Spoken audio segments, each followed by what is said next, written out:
¿cómo están? Hoy lunes 19 de junio estamos en la nueva edición del podcast Política para Adultos. Soy Mariela Herrera, editora del Libro. Esta vez yo seré anfitriona del podcast porque nuestro director Eduardo Sepúlveda se encuentra con la expedición Libero, allá lo tenemos por el lejano oriente. Y estamos, como todos lunes por supuesto, con Pepe Out y Jaime Belolio. Hola Pepe, hola Jaime, ¿cómo están? Hola Mariela. Hola Mariela, un gusto. Igualmente. Vamos a comenzar el tiro, a entrar en materia. Pepe, comienzo contigo. Una nueva academia, como todas las semanas, obviamente, se ve una baja del presidente que se mantiene en los 30, pero baja igual de 33 a 30. Pero te quiero preguntar por un fenómeno que se da, deja que tengo las cifras, cómo baja la aprobación de varios ministros. Quizás algunos más obvios que otros, pero de todas maneras, ministro Ávila de Educación, la ministra de Salud Aguilera, la ministra de Defensa Fernández, el ministro Montes de Vivienda, e incluso su secretario Monsalve, que tiene perfil de ministro, baja también en su aprobación, ¿cierto? En la evaluación positiva que tenían. ¿Por qué ves esto tú y cómo le afecta esto al presidente que su equipo empiece ahí a tener estos bajones? Bueno, las bajas son leves en el caso de Monsalve, Montes y Maya Fernández. La verdad es que lo que ocurre de relevante esta semana es la caída estrepitosa tanto del ministro de Educación como de la ministra de Salud.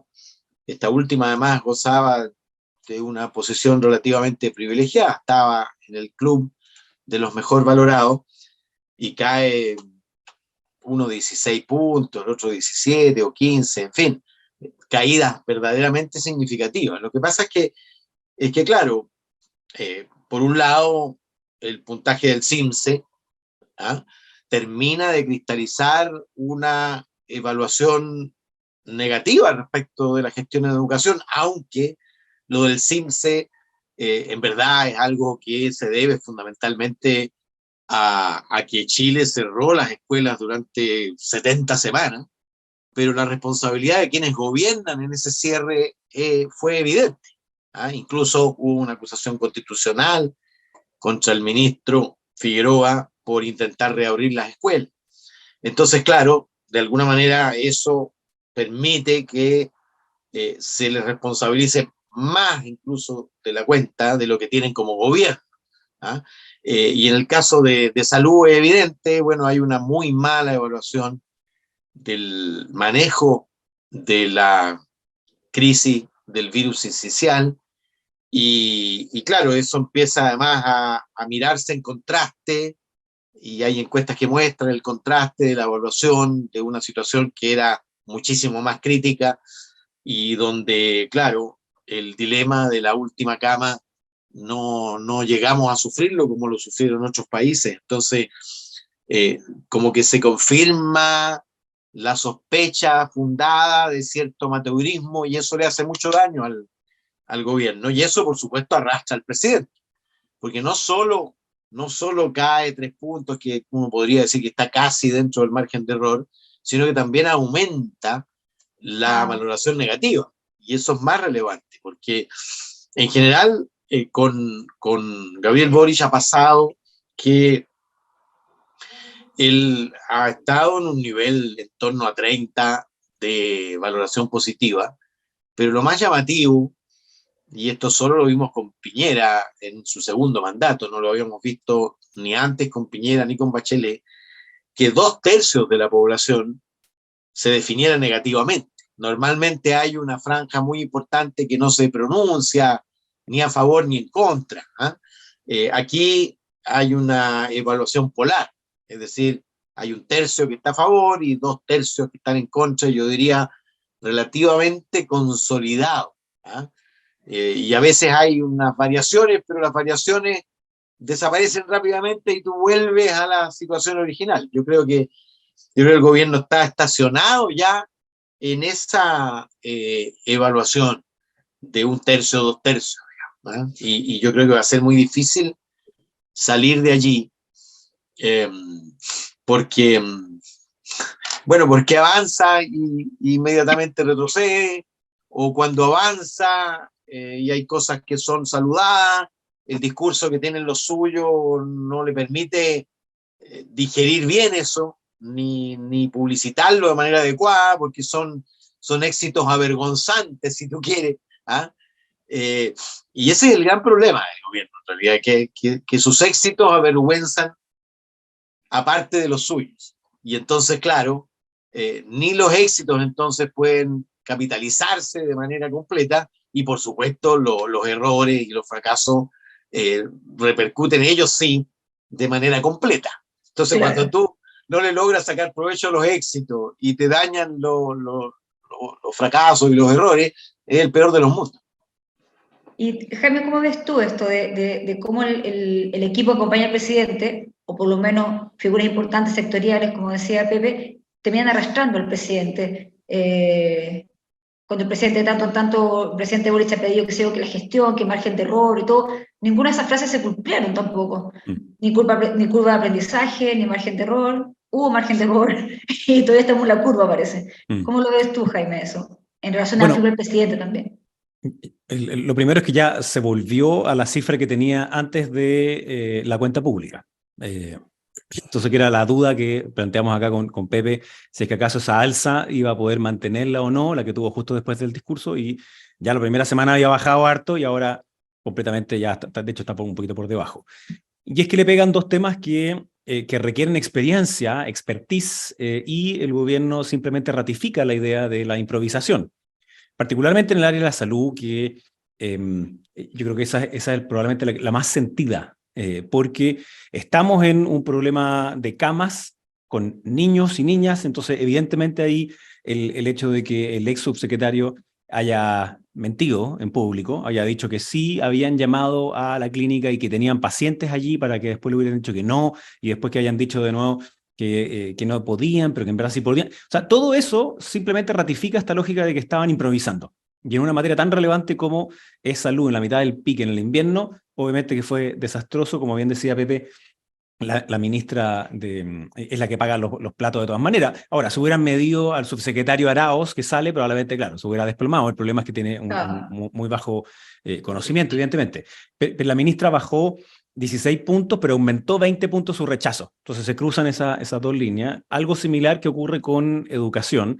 Y yo creo que ocurre también porque apenas salen los resultados del CIMSE, que por de pronto salen y tratan de no publican al tiro los de la región metropolitana. Al día siguiente salen ya los colegio por colegio, pero también como un poquito regañadiente, como que no les gusta la idea de esto, que se sepan cuáles son los puntajes de los colegios. Y el ministro salió al tiro a decir, esto no es un terremoto. No es un terremoto, exacto. Como tratando de bajarle un poquito el perfil. Después, claro, decía, no, sí, pero es grave y es una década. Es verdad que es una década. Nadie puede decir, digamos, de que en los últimos 6 meses bajamos los 10, o sea, los puntos que se bajaron, que efectivamente es una década en descenso. Lo que ocurre es que las prioridades que ha mostrado el Ministerio de Educación, ninguna de ellas tiene que ver con recuperar los aprendizajes, ninguna de ellas tiene que ver con que los jóvenes que están desertando vuelvan a las escuelas. Tenemos más de 220.000 que están fuera. Tampoco han hablado con respecto a las expectativas, y más bien lo contrario, se escuchó por voces expertas del ministerio algo así como, bueno, igual pensamos que podía haber sido peor. ¿Qué significa eso, digamos? O sea, hoy día tenemos problemas gravísimos porque el estudio de la Universidad de los Andes lo mostró que los niños en cuarto básico, 9 de 10, no son capaces de ver las letras del abecedario. Y la meta del gobierno es una meta baja. Ellos dicen que quieren que a cuarto básico todos sepan leer y entender lo que leen. Pero si eso tiene que pasar en primero básico. O sea, tiene que verse una meta exigente. El propio informe del CIMSE dice que cuando hay metas exigentes por parte de las familias y de las mismas escuelas, eso significan hasta más 30 puntos en el CIMSE. Entonces, este es un tema que pareciera que el gobierno no lo ha visto en claridad por estar pendiente de otras agendas identitarias distintas.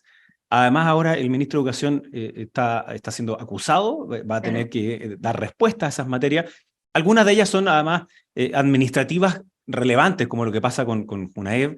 Y por supuesto, se confunden los temas, obvio, hay un tema que es más religioso, otro que no, pero el gobierno se va a ver enfrentado a su propia gente, de ver cómo responde frente a la oposición, defendiendo en materia de salud, y que yo creo que ya lo hicieron, digamos, sale Arauz, entra una persona con mucha más experiencia, me tocó conocerlo ahí en el Hospital Barros Luco. Pero acudieron a los 30 años. Osvaldo Salgado, claro, que esa experiencia de los 30 años pareciera que en el fondo es la única experiencia que tiene para poder ejecutar. Y en educación no está hecho todavía el golpe de timón. Mi impresión es que el ministro de Educación ha estado en la quemada de salir del gabinete un par de veces y yo no entiendo por qué sigue todavía. ¿Y tú ves debilidad en la oposición constitucional o sea, de repente un poco desarmar en el camino? Mira, recién hoy día me llegó la minuta, digamos, Sí. de los 7 capítulos que tiene. Primero es súper extensa, tiene hartos capítulos. Hay algunos temas que están... mira, a mí no me gustan las acusaciones constitucionales como la primera fórmula. Eso es lo primero.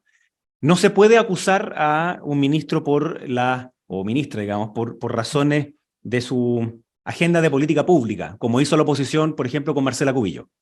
Ni tampoco se le puede, como hicieron con Raúl Figueroa, que creo que recién ahora se está pagando en parte la injusticia que se hizo con él, de acusarlo, y después, y por otro lado, las querellas criminales, y después el proyecto de ley que presentó los actuales personas que están en el gobierno para impedir que se entrara a clase. Y ellos decían, si esto no importa en el fondo, aquí no va a pasar nada. Esa lógica, lamentablemente, cuando les toca hacerse cargo del problema que ellos ayudaron a generar, no lo generaron por completo, pero que ayudaron a generar, no lo han podido hacer. Entonces, sobre la acusación en sí, yo espero ahí se pronuncien mejor los parlamentarios. Sí veo que, como está mal evaluado el ministro, como hay un mal ambiente y como no ha hecho nada en la práctica, yo creo que tiene opciones de pasar al Senado. ¿Y tú, Pepe, crees que ocurre o que también el gobierno, independiente de que puede seguir hacia el Senado, el gobierno debiese o lo va a hacer de repente sacar al ministro como ha pasado en otras ocasiones antes de enfrentarlo a una acusación constitucional? Puede ser, ¿eh? Puede ser. Pero las acusaciones constitucionales las peticiones de salida de los ministros normalmente lo que provocan es el efecto contrario. Afirmarlo. Y claro, yo francamente creo que esto no tiene nada que ver con una acusación constitucional, como lo de Marcela Cubillo y como lo de Raúl Figueroa. Yo las voté ambas en contra, a pesar de que el reflejo político siempre es que toda la oposición vota las acusaciones constitucionales a un gobierno a favor y los gobiernistas votan en contra. Claro. Violando un principio que es el que tú te tienes que tomar conciencia y juzgar por sus méritos las acusaciones. Francamente, esta acusación en particular parte del núcleo evangélico muy resistente a la educación sexual respecto de los niños, y luego le agregan, porque parecía demasiado débil, porque entre otras cosas acusan de la aplicación de un protocolo que se venía aplicando desde Bachelet 2. Y luego agregan, ahora, y la más grave, si tú quieres, es las irregularidades eventuales que se estarían cometiendo en Junaed. Pero eso no tiene nada que ver con una acusación constitucional. El deber del parlamentario que se entera de una irregularidad de ese tipo y que tiene fundamento es, por supuesto, ir a la justicia. Incluso no podría acusarlos de omisión de su deber de ir a la justicia. Pero claro, metido dentro de una acusación constitucional parece una imputación. No, si hay una irregularidad, hay que ver esa irregularidad, y si hay responsabilidades, por supuesto hay que aplicar esas responsabilidades, pero yo estoy chato de lo que ocurrió en el gobierno pasado, de transformar las acusaciones constitucionales, mira, de reemplazar la crítica política por acusaciones constitucionales. Tú puedes pelear para sacar a un ministro con el cual tú tienes un desacuerdo en su gestión, en sus prioridades, en fin, pero la herramienta para eso no es la acusación constitucional. La acusación constitucional es un instrumento de última ratio, y es para transgresiones a la Constitución. Entonces, yo creo, fíjate, que la oposición no debiera dejarse arrastrar por el grupito que promueve, que es lo que le pasaba a la oposición pasada, a la oposición anterior. Cuando empezaba a hablarse de una acusación, yo lo veía porque eran mis amigos, mis colegas de oposición, decían, no, una locura, ¿cómo vamos a acusar? Bueno, y resulta que, claro, como se exigen solo 10 diputados para presentar una acusación, obviamente se juntaban los 10, se presentaba la acusación y terminaban todos alineados detrás de la acusación, buena parte de ellos forzados a alinearse.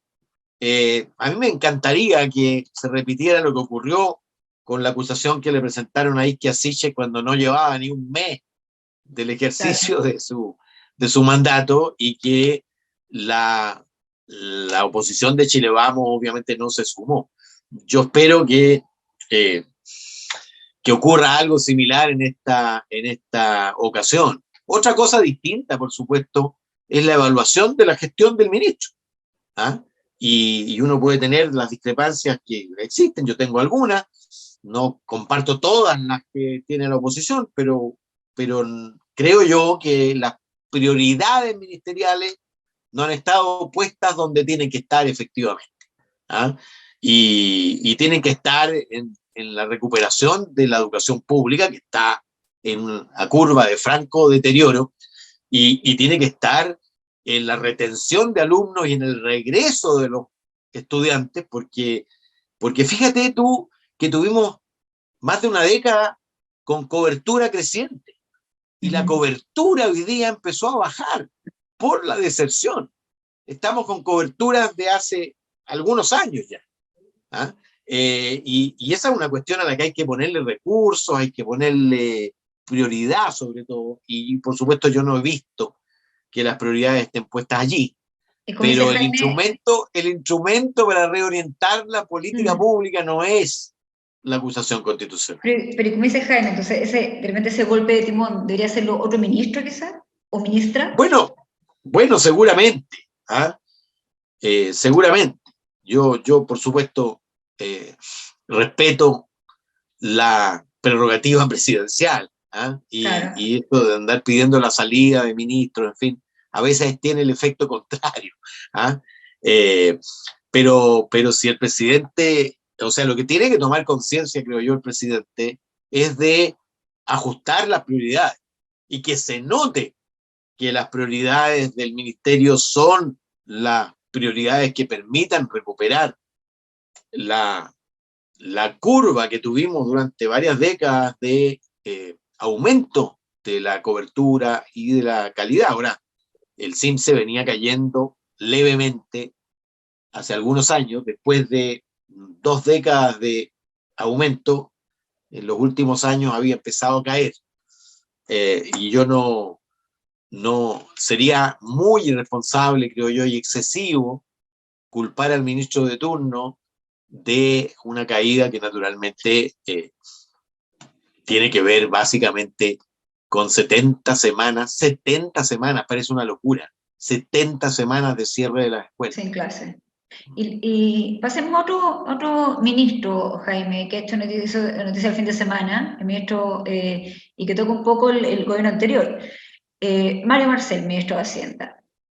No solo comentó algo de la PGU, pero queremos saber qué pasó al final. ¿La PGU venía con financiamiento para el 2022 o no venía con financiamiento? Uno. Y dos, para los dos también, él habla de la tributaria y dice lo siguiente, voy a leer la cuña. Dice, si no se logra la tributaria, va a ser una gran frustración para el país y significa un riesgo para el país de grandes magnitudes. Palabras muy como grandilocuentes, digamos. Primero, Jaime, tú que del gobierno anterior, obviamente, del gobierno pasado, en breve, saber si tuvo este gobierno que hacer malabares para financiar la PGU este año, perdón, el 2022, y te pregunto también de la tributaria a ti y a Pepe también. Oye, 15 segundos es una cuestión de educación que se me olvidó decir. Sí. Mientras estamos en la pandemia, nosotros sabemos que los resultados de educación dependen en buena parte de la educación que tienen sus padres y madres. Hay una cuestión como hereditaria ahí en eso, ¿no? O sea, en una familia donde padre y madre terminaron la educación superior, por supuesto que hay mejor resultado educativo para sus hijos e hijas que en una que no la tiene. Y eso se exacerba, evidentemente, con el encierro. Porque el colegio lo que hace es, obviamente, lograr una igualación en esa materia. Entonces, el despropósito de mantenerla cerrado y hoy día el que no exista como prioridad la calidad, es decir, puesta la atención en los estudiantes, es lo que nos está pasando en la cuenta. Y cierro el paréntesis en eso.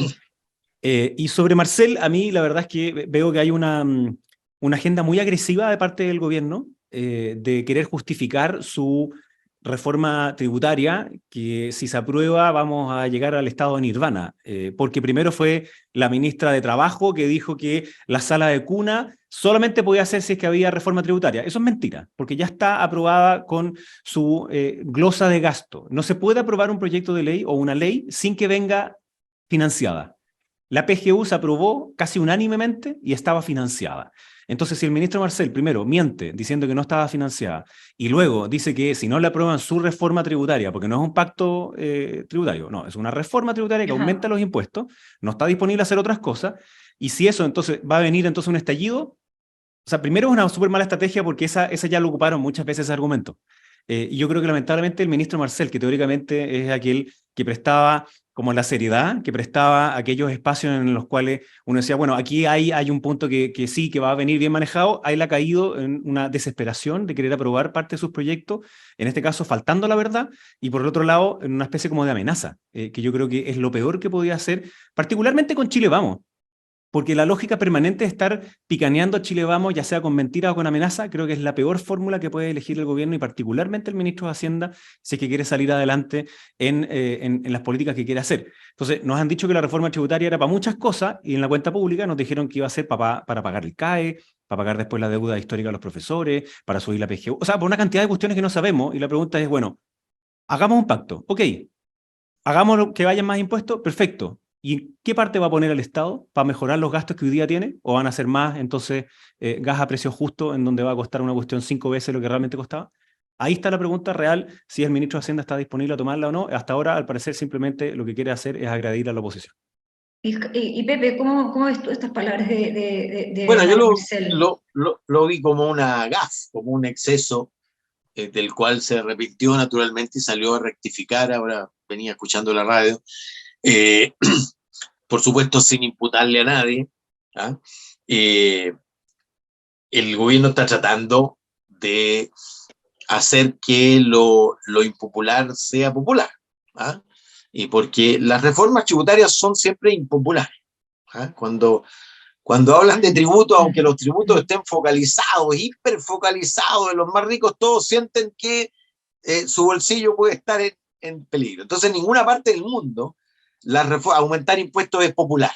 Y por lo tanto, hacer agitación y propaganda con una reforma tributaria es completamente... Porque además, la discusión rápidamente se torna técnica y el público no entiende nada de lo que se está Lo pierdes, claro. discutiendo, se pierde ahí en las comisiones técnicas y las negociaciones y qué sé yo.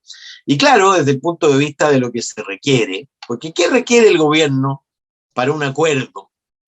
Requiere el voto de a lo menos parte de la oposición.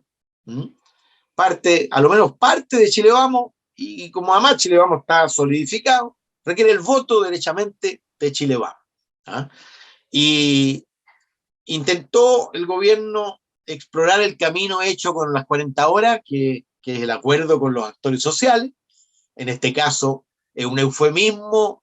Los actores sociales, cuando se trata de tributos, ¿no es cierto?, son las grandes asociaciones empresariales del gran empresariado. ¿Ah?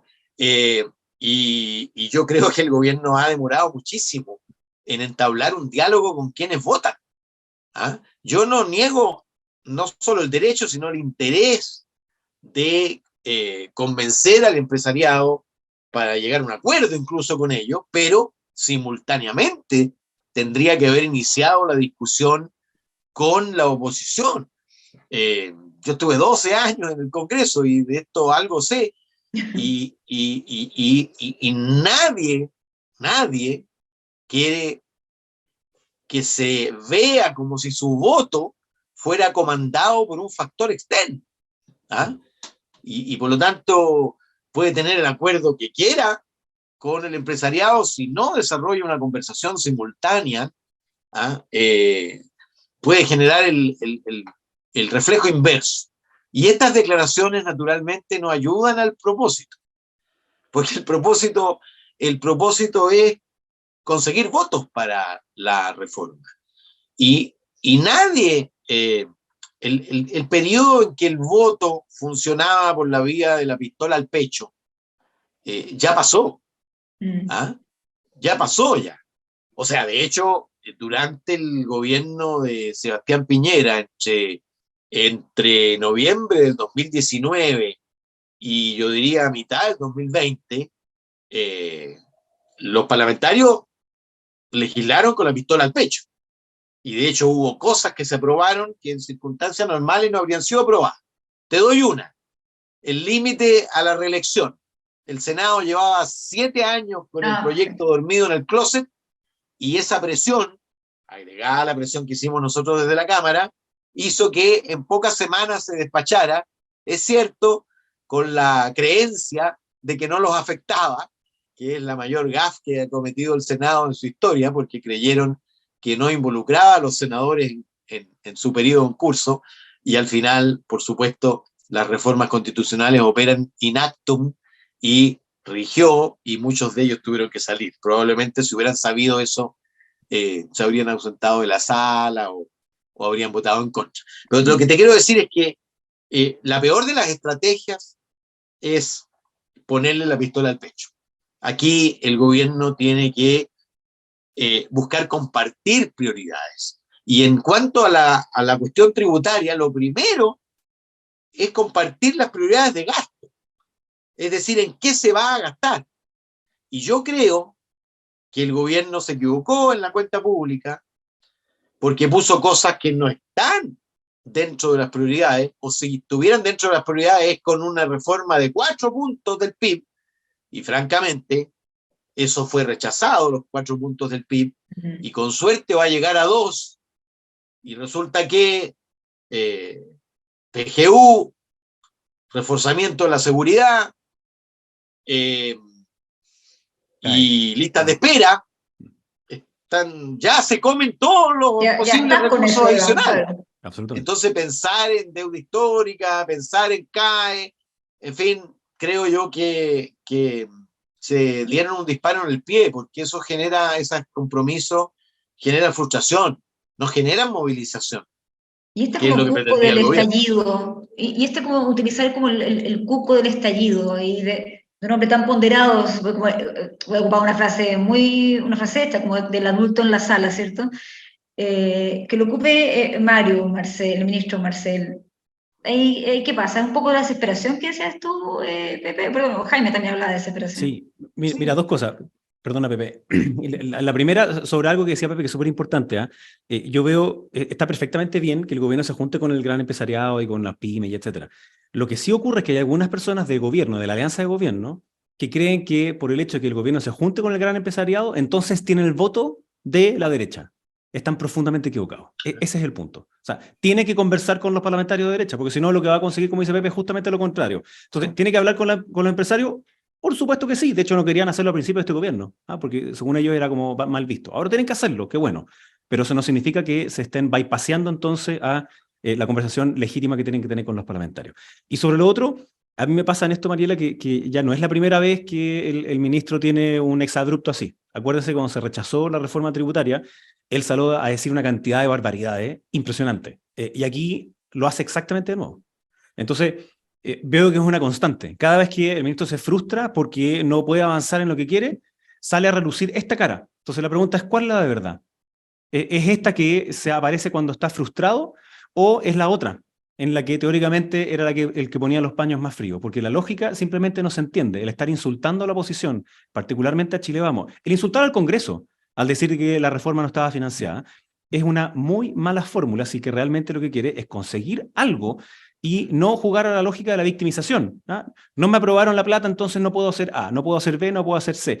Pero si ese cuento dura una semana, dura un ratito, pero insistir permanentemente, como han hecho ellos durante este tiempo, desinformando a las personas de que no estaba financiada la PGU, así como tampoco la sala de cuna universal, simplemente no es verdad. Entonces, no necesitan mentirle a las personas para buscar buenos argumentos para la alza de impuestos. Entonces, esta fórmula creo que es la peor y yo creo que de alguna manera está reflejando qué es lo que está pasando por el Ministerio de Hacienda hace un buen rato.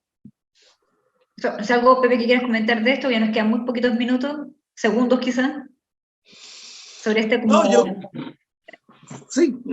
yo creo que ha fallado naturalmente, y se ha visto frustrado. Su propósito era negociar la reforma tributaria en el Senado, pensando que tenía los votos de la Cámara garantizados. Listo. Finalmente, por incidentes de última hora, pero más que incidentes de última hora, porque incidentes de última hora hicieron que se perdiera por un par de votos.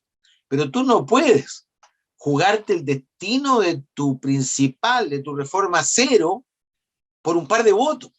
Tú necesitas darle amplitud, tú necesitas tener 2/3, y no porque los necesites por la ley, sino que porque, bueno, cuando tú tienes 2/3 son reformas estables. Si ganas por un voto, bueno, después vuelves atrás. Entonces, yo creo que el gobierno, y en particular el Ministerio de Hacienda, tiene que buscar consensuar propósitos de reforma. Y en el propósito, claro, el aumento de la PGU, yo creo que va a estar. La sala cuna universal, el cambio que se quiere hacer en sala cuna universal, para que no sea solo el peso de las madres, sino también los padres, también va a estar. El reforzamiento de los recursos para que los hospitales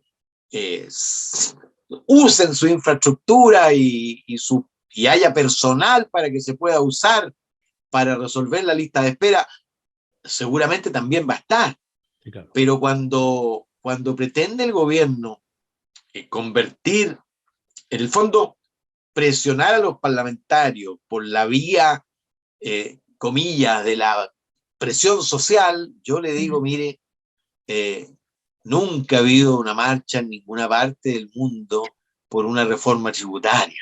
Y francamente la posibilidad de movilizar a la opinión pública para de hecho, que la ha habido en presione, contrario. más bien al favor. contrario. Entonces tiene que cambiar el talante, tiene que buscar acuerdo primero sobre las prioridades y luego sobre cuáles son las modificaciones tributarias posibles en el contexto actual, naturalmente, y con una cierta gradualidad, porque lo ideal sería que estuviéramos en un clima donde fuera posible un pacto fiscal, para cosas que bajan, para cosas que suben, para modernizaciones, para autoexigencias del Estado en su modernización, en fin. Eso me gustaría a mí, y yo creo que a todos los actores debería gustarle también a Mario Marcel. Pero tú haces un pacto fiscal no solo con el empresariado, para eso necesitas naturalmente el consenso político, porque la decisión de aumentar tributos, de bajar tributos, de reequilibrar, en fin, es una decisión política y que toman los electos por el pueblo. Y cuando tú no tienes mayoría, estás obligado. Incluso cuando tienes mayoría, piensa tú que Michelle Bachelet tenía mayoría en la Cámara y en el Senado. Y sin embargo, su reforma tributaria fue resultado de una negociación que hizo que más de 2/3 la votara a favor, aún teniendo mayoría. Imagínate ahora sin tenerla. Sin tenerla. No, perfecto. Bueno, muchas gracias, nos pasamos el tiempo que está muy entretenido, pero para eso vamos a estar en una nueva jornada la próxima semana. Agradezco la presencia a todos también los que nos escucharon. Muchas gracias, Pepe Out. Muchas gracias, Jaime Belolio. Próximo lunes es feriado, así que nos iremos el martes. El martes nos vemos. El Líbero, la realidad como no la habías visto. Haz que estos contenidos lleguen más lejos haciéndote miembro de la Red Líbero.